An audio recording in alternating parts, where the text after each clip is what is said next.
it doesn't stop. It's just like, oh my God. Oh my God. Ay, ay, ay, ay, por Dios. Yo voy a votar por Donald Trump. What the hell is going on, man? Matt Gaetz, weirdly enough, has withdrawn from the race, or not even the race, but the appointment that Donald Trump gave him as Attorney General. Withdrawn his nomination for Attorney General. But Dana, this comes about 45 minutes after we reached out to him about some new reporting that we have. And this new reporting is that there was a second sexual encounter between him and an underage woman at a party in 2017. Now, I have covered the investigation into allegations that the congressman may have had sex with a minor for 4 years now. And Dana, this was the first time that we had learned that the underage woman had testified to a second sexual encounter. And I learned from my sources, along with our colleague Sarah Ferris, that she had testified to this to the House Ethics Committee. Now, I want to read our story. Again, this announcement that he is withdrawing comes as a bit of a surprise. We reached out to him 45 minutes ago to give him a chance to weigh in on this story. And again, his withdrawal comes just a short time after CNN reached out about our reporting that there was a second underage woman is such, I feel like underage woman is like, I don't know, am I the one friend who's too woke when I get like annoyed when people say that? Just say minor, you know? I feel like it's kind of a weird way to phrase that. It's like, why are you saying underage woman? Just say minor. Like, you could say child, but if you're going to maintain like journalistic standards, then you should at least say minor. Sexual encounter that the alleged underage victim testified to. Because teenager can imply 18 or 19, which was the first teenager that he paid to have sex with. Her age was, I believe, 18 or 19. But the second one that the first girl actually came out and alleged to was 17. To the House Ethics Committee. Now, let me read you our reporting, Dana. The alleged underage victim has testified that both of these sexual encounters, the one that we always knew about and this new one, occurred at the same party in Florida in 2017. And Dana, I am told that she gave consistent testimony in both the ethics investigation and a civil lawsuit in Florida. Now, I want to note that the Justice Department investigated these allegations that Gaetz had sex with a minor and did not charge him. He has always denied wrongdoing, and we reached out to him 45 minutes ago to get a reaction to this. He did not offer us a statement. Instead, we're seeing that he is now withdrawing. Now, I want to note that what's notable about this testimony is that the underage woman testified that the second sexual encounter also involved another adult woman. Now, the adult woman has denied that there was a threesome. Gaetz has always denied that he had sex with a minor. But of course, this new reporting was coming as President-elect Trump was trying to shore up support on Capitol Hill to get Gaetz confirmed. I think this is also important, this new reporting, because it reminds people that there are things about this investigation that are still not public. But again, we reached out 45 minutes ago to Gaetz's team to tell them that we were going to go public with this story. We told them it would go public around 12:30, and before he got a statement, he announced that he is withdrawing from his Attorney General nomination. Wow. Wow, we were waiting for that reporting, Paula. We were on pins and needles here quietly. I had it all typed up, yeah. Quietly in the studio waiting for you to come with that reporting, and this is certainly... Will be really funny when Trump pardons him just in case. I don't think you can do a preemptive pardon. Huge, huge news that Matt Gaetz, we had just been talking. So they're saying there is a 17-year-old girl, 17-year-old woman who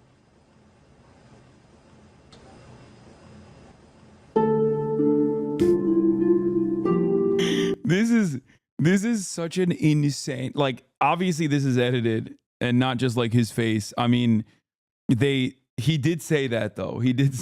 He actually tried to imply that Tucker Carlson was somehow also there while the crime was taking place. And it's such a funny interview that lives in my mind because Tucker Carlson, you can see it in his eyes. Tucker Carlson's like, don't say that I had anything to do with this. So is that the end of Matt Gaetz' political career? No, dog.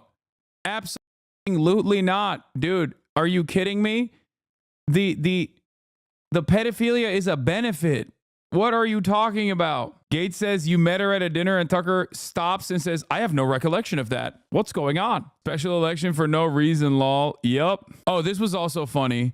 I saw this. For all my Republican colleagues in the House and Senate, if we are going to release ethics reports and rip apart our own that Trump has appointed, then put it all out there for the American people to see. All the ethics reports and claims, including the one I filed. All your sexual harassment and assault claims that were secretly settled. Paying off victims with taxpayer money. The entire Jeffrey Epstein files, tapes, recordings, witness interviews. But not just those. There is more. Epstein wasn't/isn't the only asset. If we're going to dance, let's all dance in the sunlight. I'll make sure we do. So this is the only time where I have ever found myself agreeing 100% with Marjorie Taylor Greene, which is shocking, I know. But in the interest of bipartisanship, and civility, I must say, I agree with this Titan. Having said that, however, the implication here is also damning for Marjorie Titan Greene. Why is it damning for her? Because she's now admitting that, like, she knows of a litany of sexual misconduct cases that her colleagues have engaged with. It's like, release it then. What do you mean? Bipartisanship, you're a Republican? Yes. I don't understand why she just so voluntarily revealed that, like, there's actually a lot more in Congress than you would think. This is the type of shit that I don't understand. It's like, if you have this kind of information and you threaten to reveal it, but you don't actually reveal it, then I guess you just don't care. Like, what? What does this mean? It makes no sense. QAnon representative covering for files for political gain. Who could have imagined? Yeah. Saying this, by the way, in the interest of defending one other file is also nasty work. Speaking of nasty work, the Democrats are still running around doing Democrat. Kamala Harris tells Netanyahu that the U.S. opposes the ICC probe of Israel. This is early. U.S. Vice President and Israeli leader say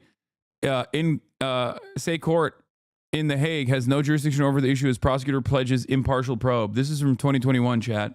This is back when Bensouda was trying to prosecute Israel, and then Donald Trump issued, or not even Donald Trump, sorry.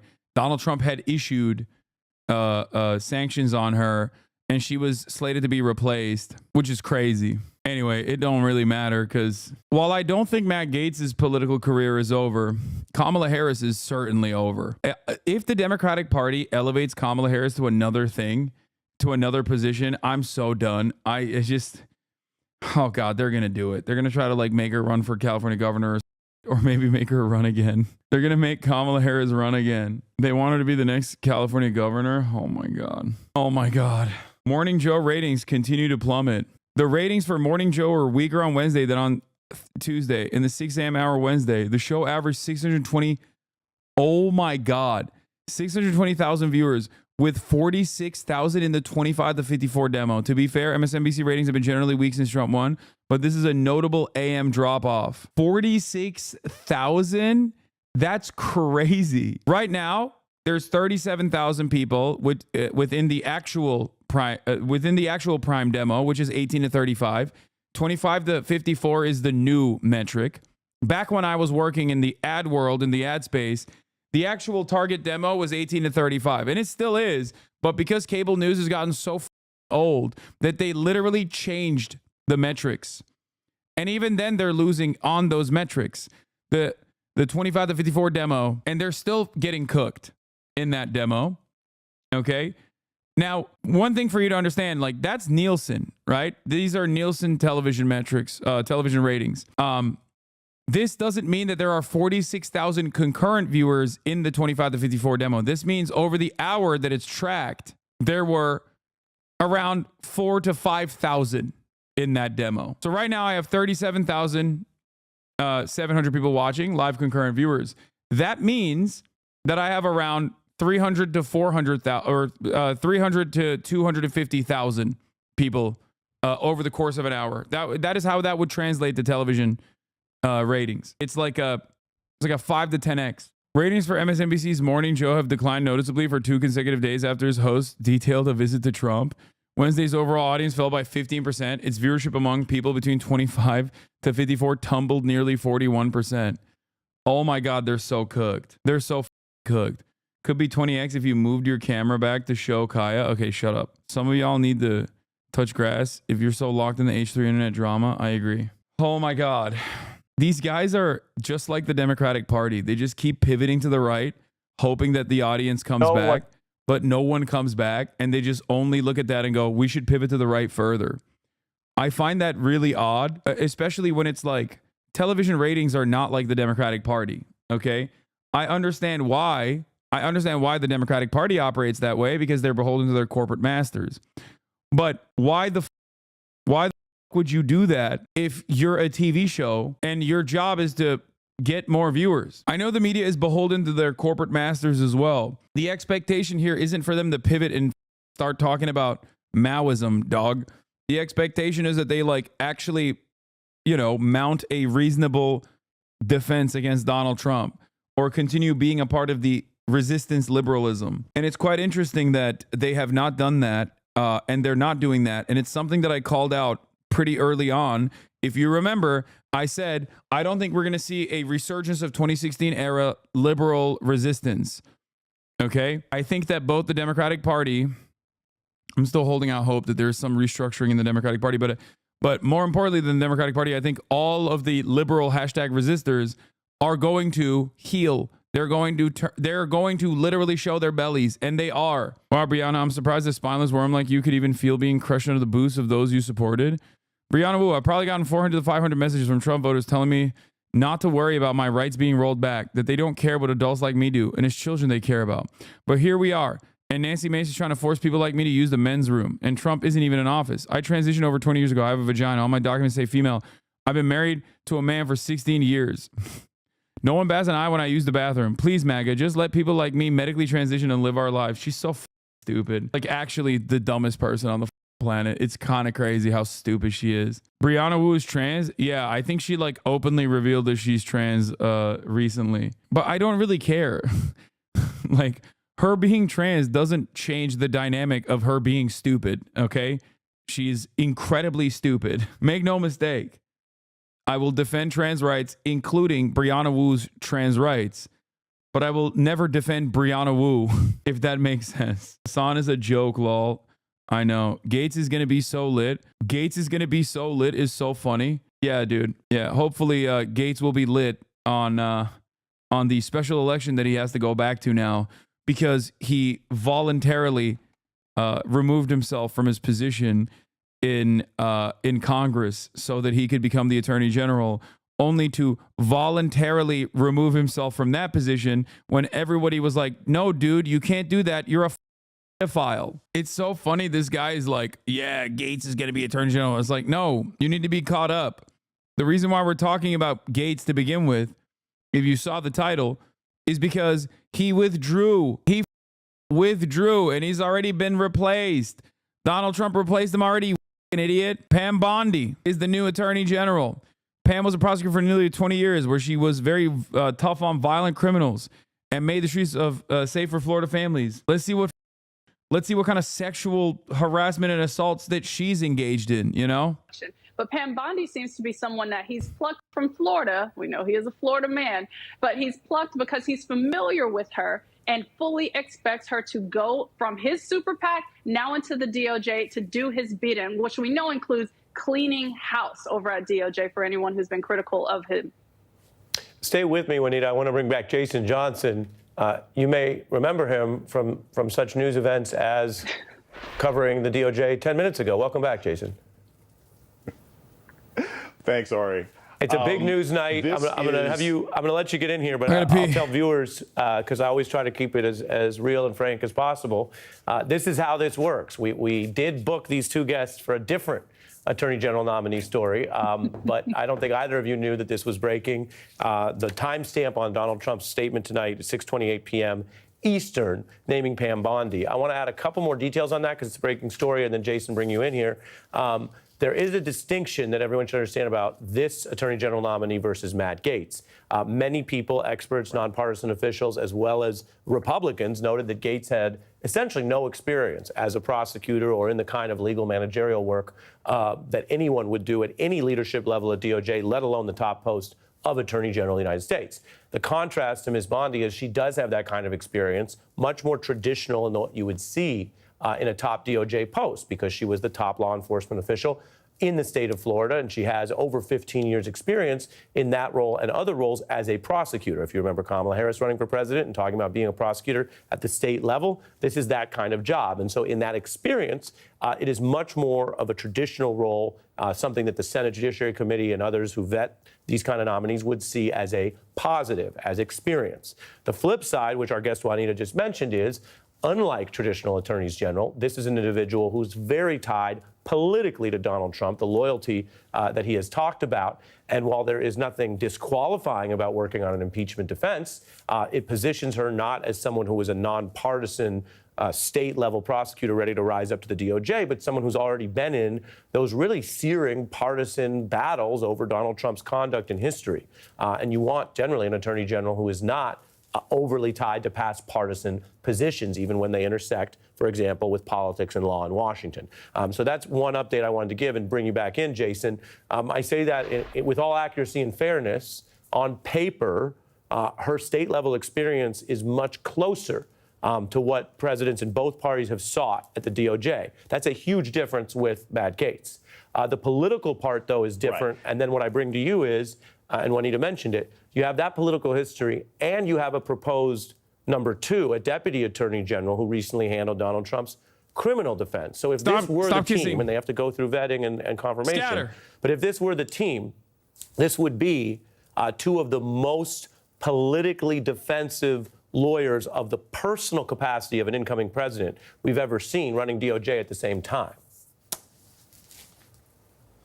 All right, I completely agree. And quite frankly, my thought is that after Gaetz dropped out, it would be essentially somebody from Trump's legal team. It would be like a Jay Sekulow or somebody like that. I assume that's where he would get these people from.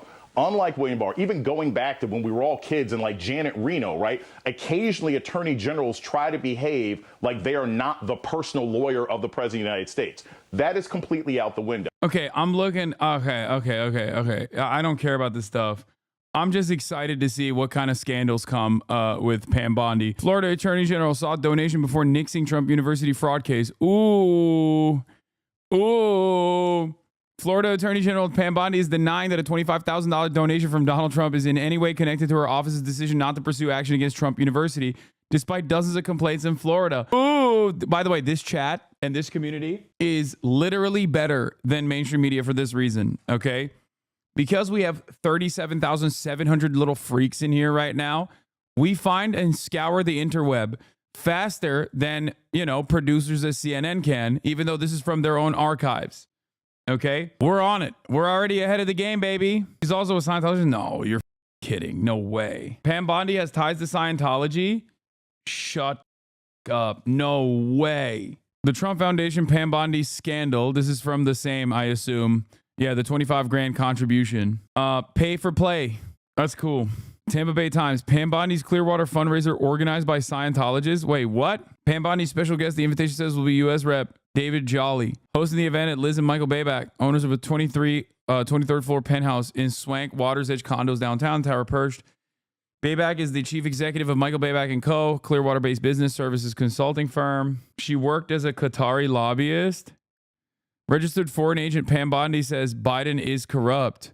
Wait, she worked for Qatar? Maybe she's good. The fact that Hasan Bondi is just more evidence that he's transphobic. Okay, that's not a funny joke. Bondi, I don't think it's me on secret Trump tape.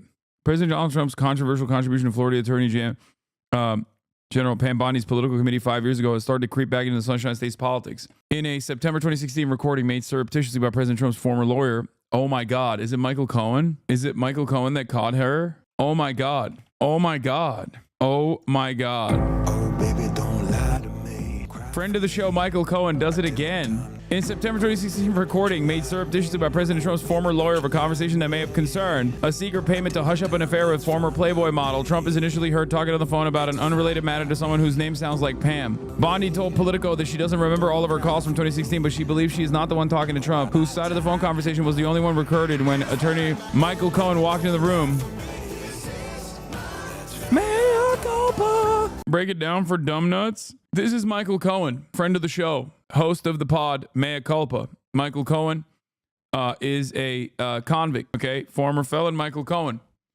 Michael Cohen was instrumental as Donald Trump's personal fixer, former lawyer, who went to prison for doing hush money payments to porn star Stormy Daniels. In the process, where the court unearthed certain recordings that Michael Cohen had on his phone, it seems like Donald Trump was having a conversation with Pam Bondi, who is Donald Trump's new pick for Attorney General, after the former Attorney General, Matt Gaetz, which was his pick prior to this, had to resign in disgrace from the position because he's a pedophile, allegedly. Seems to me like Pam Bondi also did some paid-to-play schemes with Donald Trump. Sought out donations from Donald Trump and then threw aside the Donald Trump court case on Trump University from Florida. Now, I'll just say it like this. I'm sure there's more stuff to come out because that right there is not that bad. I mean, she's going to be a demon regardless. And it's obvious that Donald Trump chose her because, you know, she's loyal. But yeah. So Matt Gaetz now has to go back to his own district and do a special election for no fucking reason. About the question of whether he would do this, given the fact that this was very much a pick that Donald Trump wanted. And I just want to read I'll read all of Matt Gaetz's tweet where he just announced that he was withdrawing. I had excellent meetings with senators yesterday. I appreciate their thoughtful feedback and the incredible support of so many. While the momentum was strong, it is clear that my confirmation was unfairly becoming a distraction to the critical work of the Trump-Vance transition. There is no time to waste on a needlessly protracted Washington scuffle.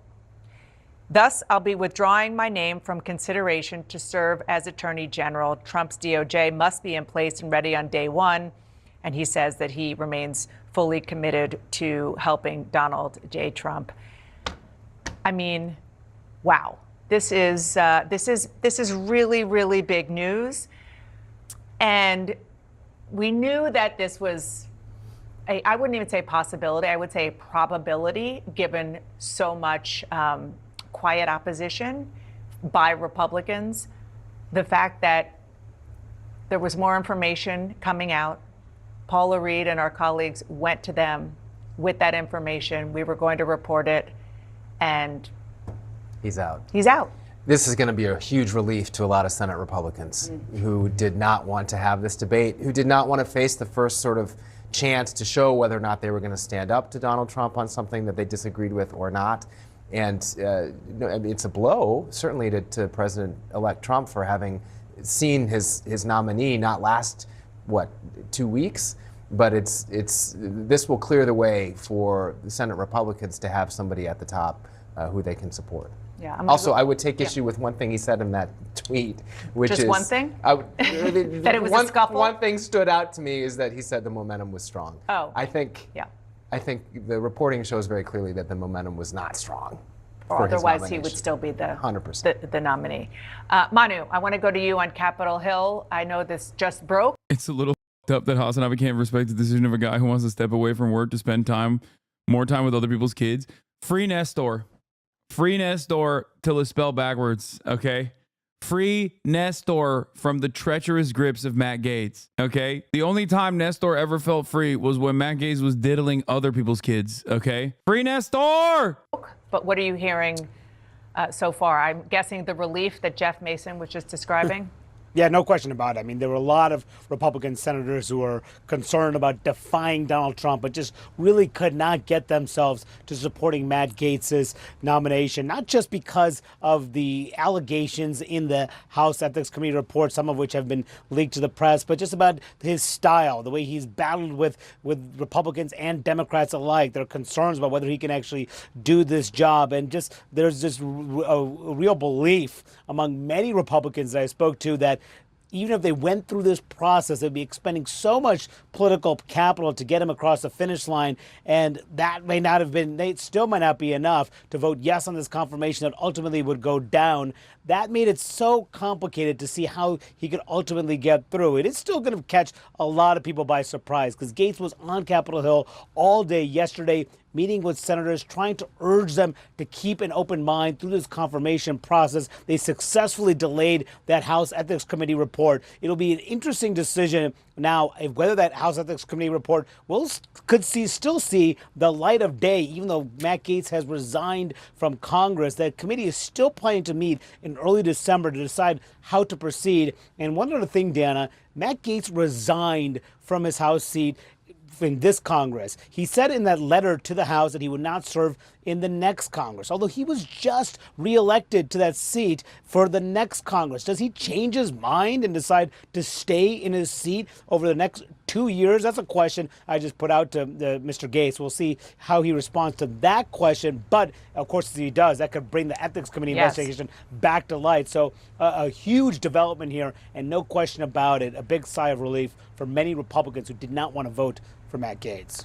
Yeah, no question. All right, let us know if you get. She stole a dog from Katrina victims? Stop. Shut up.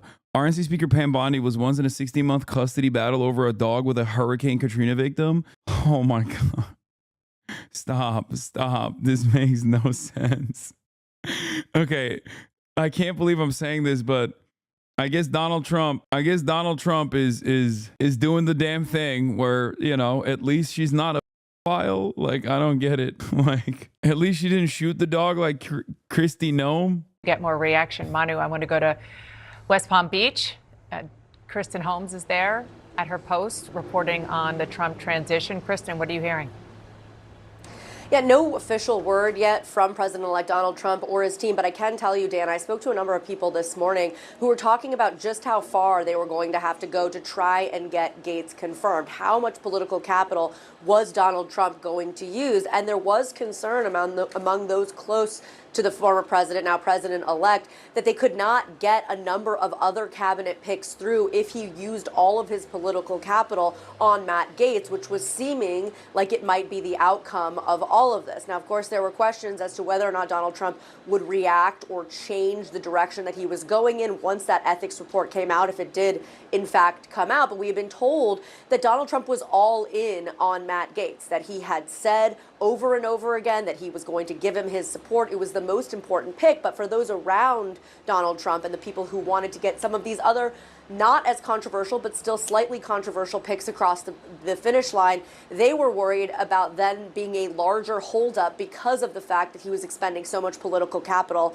on Matt Gaetz. Now, I will tell you, I did talk to a number of sources close to Gaetz after those meetings with those Republican senators who said they were cautiously optimistic about how it went. However, when you look at what some of those senators said afterwards in terms of transparency, in terms of essentially warning Gaetz that there could be more stuff, that he needed to be transparent coming forward, it was unclear if their reaction to this, again, cautiously optimistic, was the same reaction that Gaetz himself or those senators were having after they actually sat down with Gaetz. But one thing that is just so interesting about all of this is the fact that Donald Trump had been hammering down behind closed doors that this was the most important pick to him, that he believed that this was something he had to stand by.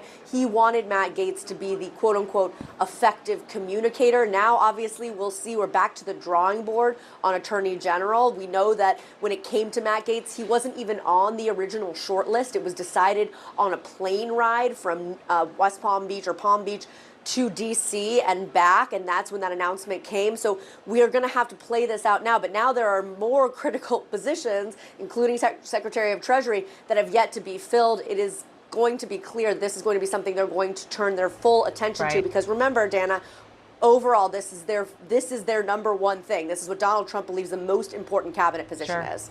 Now to the question of leadership and sexual misconduct.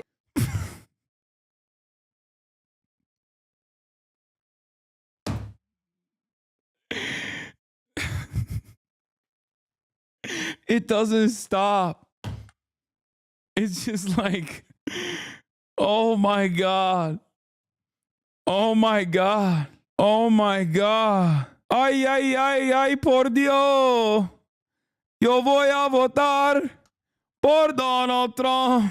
Ay, ay, ay, ay, por Dios. Yo voy a votar por Donald Trump. It's crazy. Economía por Trump. Trumpito. Okay. You can't have this many, man. What the hell is going on, man? Does every cabinet appointee have to be a rapist? What the Allegations against two of the president-elect's cabinet picks.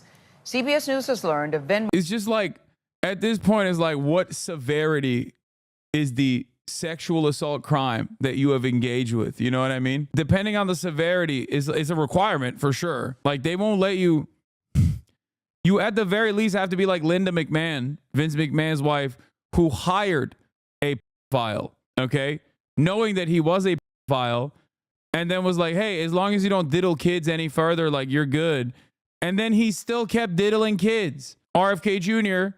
sexually assaulted his babysitter. RFK Jr. was also so much of a serial adulterer that his first wife committed suicide after she read his diary. Okay, it's kind of crazy. So I don't know. I mean, Pam Bondi not looking too good. You know, I'm gonna wait. I'm gonna sit back and wait till we find out more about Pam Bondi's background. Venmo records related to claims that Attorney General pick, that's Matt Gaetz, paid for sex. We've also now seen a police report from a sexual assault allegation against Defense Secretary Pete Hegseth.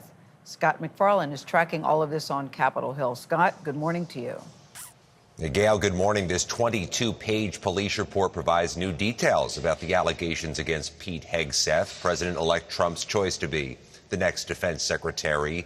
And it comes down as Hegseth arrives here today to meet with the Republican senators who will decide. This Pam Bondi, no relation to Joseph A. Bondi.